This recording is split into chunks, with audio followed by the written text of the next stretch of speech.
Thank you, Jordan. Several North Alabama firefighters celebrating a homecoming today after spending 2 weeks in the Lone Star State. Alabama's Task Force 3 got back home this weekend after assisting with recovery efforts from the devastating floods in Texas.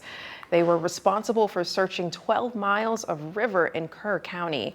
They also helped search for missing girls at Camp Mystic, a Christian summer camp where hundreds of children were swept away in the floods.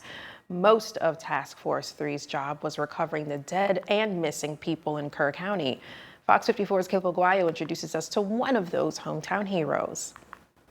The Alabama Task Forces sent to Texas earlier this month made it back home this weekend. They originally went to bring relief to flood rescue teams already in Kerr County, Texas. The team was made up of firefighters and rescue experts from across the state. They were tasked with a lot of course, walking and searching, rescuing, going through debris, things like that. Their goal, to bring swiftwater recovery specialists to the forefront of the rescue operation. We would boat into different areas. We had like a 12-mile segment of the river that we were assigned, and we were just doing grid searches by land on each side of the river.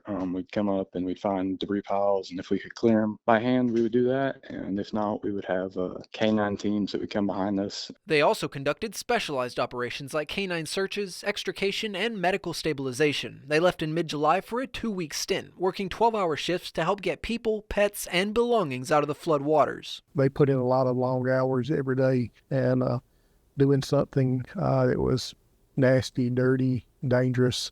I feel like they probably feel like some type of accomplishment when they find something, but then it's just a sad story of what they found, So it's emotionally, very heavy burden to carry for these guys that go and do this. One driver and engineer from Decatur who made the trip, Stephen Blakesley, went to help with rescues and emergency medical responses. We all kind of understood what had to be done. We understood what, the outcome was probably going to be. The weather was super hot. The terrain was some of the roughest I've ever done. And, we were hiking miles every day, and no one once complained, because everyone wanted to, bring closure to that little girl's family. In all, 40 search and rescue experts went to Texas in response to a request for more personnel. Those that went down saying they were just trying to help out. In Decatur, I'm Caleb Aguayo, Fox 54 News.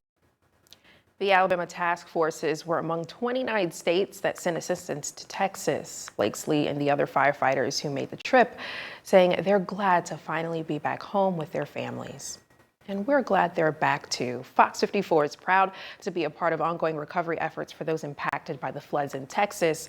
You can scan the QR code on your screen and help by donating to our Tegna Texas Relief Fund. Your dollars go directly to flood victims who need help now.